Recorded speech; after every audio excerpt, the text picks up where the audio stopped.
Oh, midnight snacks. I hit up McDonald's for a late night binge. Time to dive in. But let's face it, those calories add up and start to show.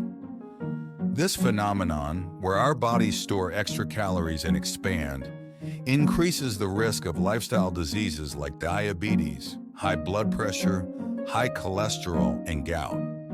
Plus, it doesn't do any favors for our looks. Obesity is like a double whammy, hitting both the mind and body. Humanity has long struggled to overcome this self-inflicted disaster. What's fascinating is that you don't even have to try. Your body just decides to get bigger. It seems humans are designed to expand under certain conditions. But how exactly does the energy from food turn into that jiggly, flabby body? Is there a scientifically proven way to lose weight? Let's dive into the mechanics of weight gain and explore effective dieting methods.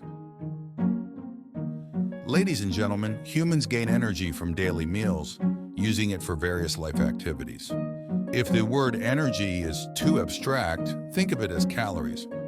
When your daily calorie intake exceeds what you burn off, the extra energy gets stored as triglycerides in fat cells.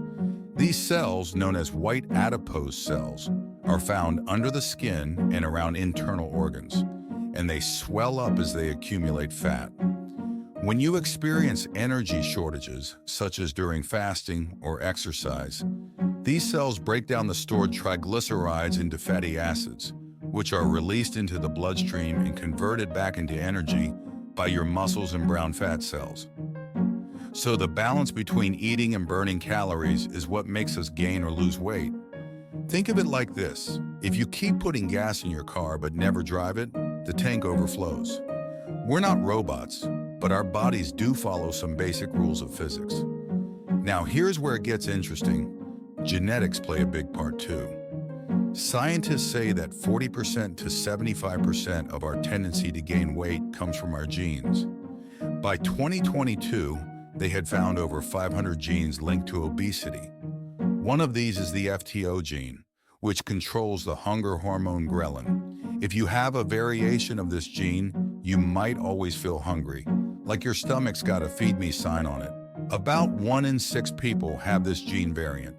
Some folks also have a genetic setup that makes their bodies lousy at recognizing when they're full, thanks to a hormone called leptin. So they keep eating even when they've had enough. Storing extra energy was a great survival trick back when food was scarce. But now it's just making us chubby. It's like our bodies are stuck in an old survival mode while we're living in a world of plenty. But don't worry, we've got some science-backed ways to fight this modern-day problem. Are you curious about effective diets? One popular method is a low-carb diet based on the carbohydrate insulin model. This theory suggests that consuming refined carbs triggers insulin release, which increases hunger and fat storage. In other words, overeating is not the cause but the result, with carbs and insulin driving the vicious cycle. However, caution is needed with this interpretation. A comparison of 11 popular diet methods found that both low-carb and low-fat diets effectively reduced weight, with no significant difference in their effectiveness.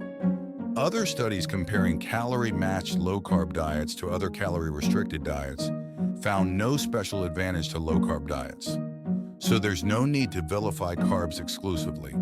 As long as you find a sustainable eating plan that limits calories, you're good to go.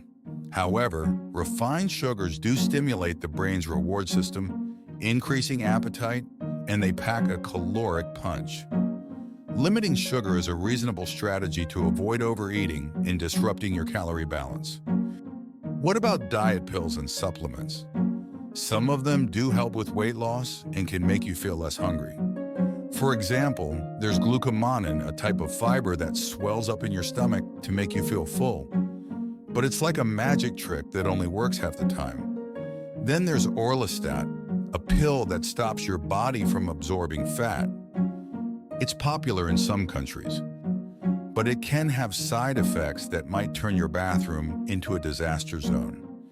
Taking pills to lose weight might sound like an easy solution, but it's not always safe. But here's some good news. Certain substances can help with weight loss and are relatively safe. Want to know what they are? Okay, I'll spill the beans. Caffeine? Yep, the stuff in coffee and green tea. Caffeine has a stimulating effect, releasing norepinephrine, which activates the body's fat-burning mode. Several studies suggest caffeine can boost fat-burning efficiency and increase resting metabolic rate by 3 to 4%. So try drinking coffee before exercise to enhance its effect, but consider your caffeine tolerance. Just don't blame me if you end up running laps around your house at 2 a.m. Exercise is the final key. Even if your body is in fat-burning mode, you need to burn the released fatty acids through physical activity. Aerobic exercises like walking, jogging, or swimming are effective.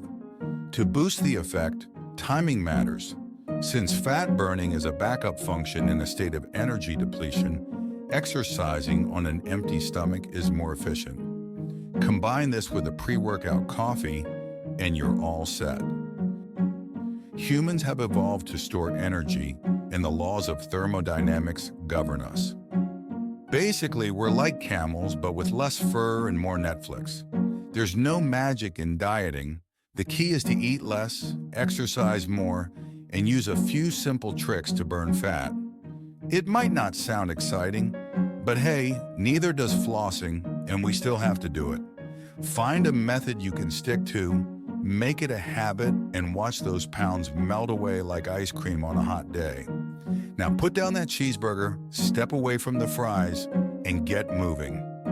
Thanks for watching this video.